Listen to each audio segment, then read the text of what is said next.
मैं सवाल यहाँ पर अनिल गोयल जी से करना चाहूंगी।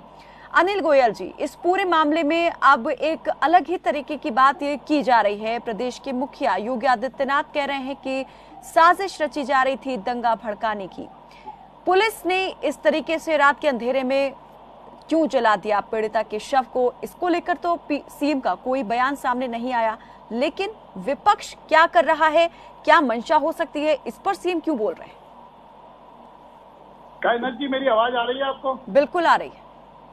कायनाथ जी, सबसे बड़ी बात तो ये है कि लाश पर राजनीति हो रही। जब हमारी बेटी के साथ ये कांड हुआ, वो हॉस्पिटल में एडमिट रही, दिल्ली के हॉस्पिटल में एडमिट रही, कोई भी उसको देखने के लिए नहीं आया, कोई भी संवेदना दिखाने के लिए नहीं। और उसके बाद में जब उसका शरीर पूरा हो गया तो इस पर राजनीति शुरू हो गई। निश्चित तौर पर हम इसकी जांच होने दें, दूध का दूध पानी पानी होने दें। जो भी दोषी होंगे उनको सख्त से सख्त सजा दी जाएगी। आपकी जानकारी में डीएम और संबंधित अधिकारियों को सस्पेंड कर दिया गया और उसके बाद में किसी की को भी बड़े से बड़े अधिकारी को नहीं बख्शा जाएगा जो इसके अंदर लिप्त होगा। अब एक बात समझ से परे है, आज तक सारे विपक्षी दल ये बात करते हैं कि सीबीआई जांच करेगी। एक मिनट अनिल गोयल जी, आपने कहा कि इसमें जो भी संबंधित अधिकारी थे, चाहे वो पुलिस अधिकारी थे या फिर जिला अधिकारी थे, उनके खिलाफ कार्रवाई की गई है, लेकिन ये कार्रवाई कब हुई? जब यहाँ पर मीडिया उस गांव में पहुंचा, पीड़ित परिवार की वो एक वीडियो क्लिप सामने आई जिसमें साफ तौर पर धमकाते हुए दिखाई दे रहे थे। समझाने से ज्यादा वो धमकाने का लहजा था उनका, डीएम साहब का। जब ये सारी चीजें खुलकर सामने आई, मीडिया ने इन्हें दिखाया, और इससे पहले तो मीडिया के जाने पर भी रोक थी। अब यहाँ पर बीजेपी के वरिष्ठ नेता कहते हैं कि मीडिया ट्रायल को ही बंद कर देना चाहिए। क्या लगता है कि अगर मीडिया ट्रायल यूं ही चलता रहा तो और भी कई परतें यहाँ पर खुलती जाएंगी, इन सब चीजों के यहाँ पर खुलासे ना हो, इसलिए यहाँ पर मीडिया ट्रायल को बंद करने की बात की जा रही है? क्योंकि अभी तक जो कुछ सामने आया है वो मीडिया की बदौलत ही सामने आया है। आपने कहा कि पीड़िता यहाँ पर अस्पताल में एडमिट रही, कोई जनप्रतिनिधि, सियासी दल का कोई नेता यहाँ पर उससे मिलने के लिए नहीं पहुंचा, लेकिन क्या बीजेपी के नेता पहुंचे थे? कायनाथ जी, मैं जो बात आपको कहने की कोशिश कर रहा हूं, मेरा बड़ा स्पष्ट मत है कि सारा कुछ होने के बाद अगर हम सीबीआई जांच की बात कहते हैं तो पीड़ित परिवार भी सीबीआई जांच की मना क्यों कर रहा है, बाकी लोग सीबीआई जांच की मना क्यों कर? अगर हम नार्को टेस्ट की बात करते हैं तो नार्को टेस्ट की बात हम कर रहे हैं उन पुलिस अधिकारियों को भी जिनको सस्पेंड करें, उस डीएम को भी जिसको हमने सस्पेंड करा। उसके अलावा इस पीड़ित परिवार को नार्को टेस्ट का मतलब क्या है कि जो सच है, अगर इसको एक तो न्याय मिलना यहाँ तो आपने तो परिवार की, पीड़ित परिवार की बात पर ही सवाल या निशान लगा दिया ना कि आप समझ ही नहीं पा रहे वो सच भी है या झूठ है। कायनाथ जी, एक बात बताओ, एम्स की रिपोर्ट क्या कह रही है?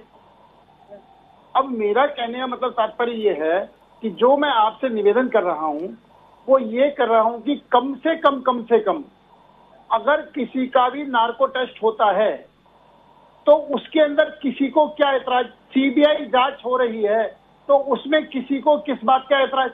अगर सीबीआई जांच हो रही है तो हाँ, ये बात सही है कि हम उत्तर प्रदेश के अंदर जातीय दंगे ना भड़के, इस बात पर आप भी सहमत है, हिंदू उत्तर प्रदेश का एक नागरिक भी सहमत है। इस पर राजनीति रोटी नाश्ते की जाए, उसको न्याय मिले, उसके साथ कहीं भी कोई भी अन्याय की बात ना हो, उसके को न्याय मिलने में कहीं कोई कमी रह रही है तो उसको बताया जाए। अब एसआईटी का गठन होना, पूरी जांच के आदेश दे देना, पूरी जांचों को शुरू कर देना, संबंधित अधिकारियों को वहां से हटा देना, उनके खिलाफ कार्रवाई कर देना, ये सब तेजी से चीज को चल रही है।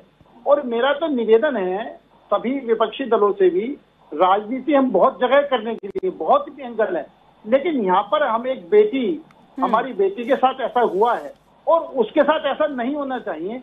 बिल्कुल जांच होनी चाहिए, जांच में सहयोग होना चाहिए और कोई भी। चलिए आऊंगी मैं आपके पास अनिल गोयल जी, क्या कहेंगे? पीड़ित परिवार जो है वो यहाँ तक कह रहा है उन्हें नजरबंद कर दिया गया है, अगर वॉशरूम तक जा रहे हैं तो छुप छुप कर जाना पड़ता है। सरकार इस जगह पर तो धारा 144 लागू कर देती है, लेकिन लगता है कि सिर्फ पीड़ित के परिवार तक ही ये धारा 144 लागू कर दी गई है।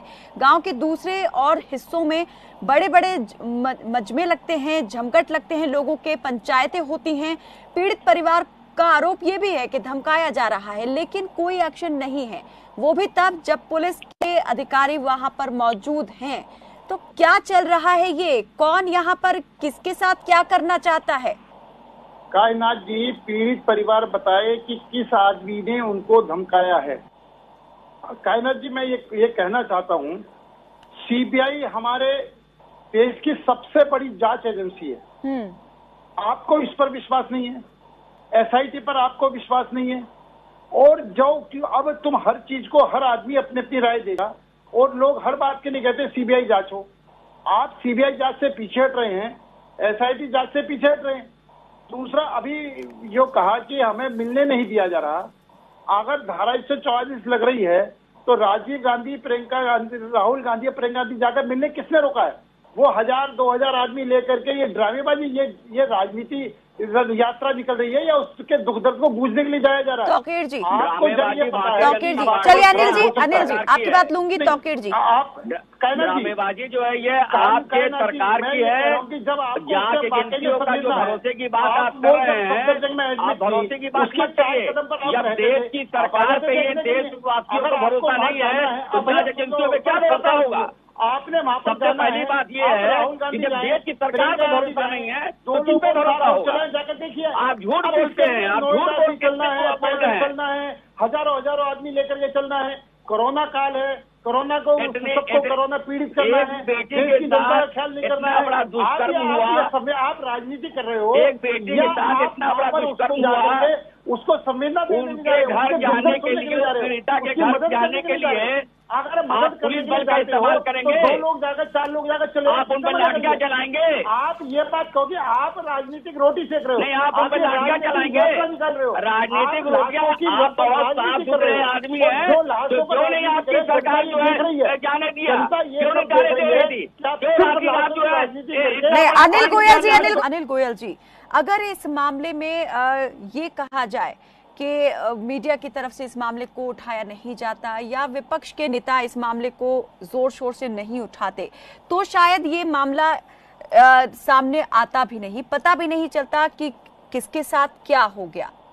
क्योंकि अगर ये मामला जानकारी में आने के बावजूद पुलिस इस तरीके से आधी रात को पीड़िता के शव को जला देती है, तो सोचा जा सकता है कि आगे इसमें और क्या चीजें हो सकती थी। न्याय तो बहुत दूर की बात है मिलना पीड़ित परिवार को। कायनात जी, मीडिया हमारे लोकतंत्र का चौथा स्तंभ है।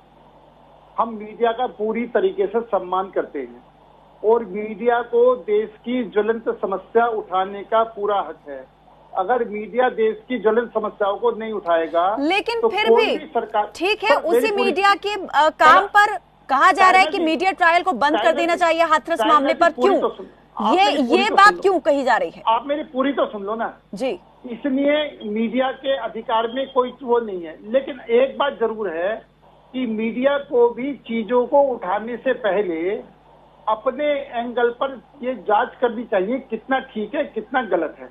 लेकिन अगर हम मीडिया को भी एक पार्टी बन जाएगी या मीडिया भी किसी न किसी जिसने जो कह दिया, अब जैसे अभी थोड़ी देर पहले आपके यहाँ पर इससे पहले जिन्होंने बोला था कि मैं गोली मार देता सामने खड़े होकर, यानी हालांकि आपने जब ही वो कहा कि भाई हिंदू लोकतंत्र कोई चीज है, कानून व्यवस्था कोई चीज है, ऐसा नहीं कर सकते, तो निश्चित तौर पर हमको जो भी गलत चीज है, मुझे कायनात जी आपने बहुत अच्छा लगा कि आपने उसी टाइम उसको रोका कि भाई ऐसा नहीं हो सकता कि अगर किसी को दूसरे पक्ष को सुने बिना दूसरे हम उसको गोली नहीं मार सकते। बिल्कुल, यहाँ पर मैंने कही कि दोनों पक्षों की बात सुनी जानी चाहिए, बराबर से सुनी जानी चाहिए, लेकिन यहाँ पर इस मामले में कहीं ना कहीं विपक्ष की आवाज को देखा गया शुरुआत में कि दबाने का काम किया गया है। यहाँ पर जो पावर है उसका इस्तेमाल किया गया है। आऊंगी आपकी तरफ, तौकीर जी आऊंगी आपकी तरफ भी। एक दर्शक इसी बीच हमारे साथ जुड़े हैं, गौरव गोयल जी, इन सवालों का क्या जवाब है आपके पास? हाँ, मैं तबीर अहमद जी की बात के लिए और इससे पहले कुलदीप जी ने भी एक बात कही,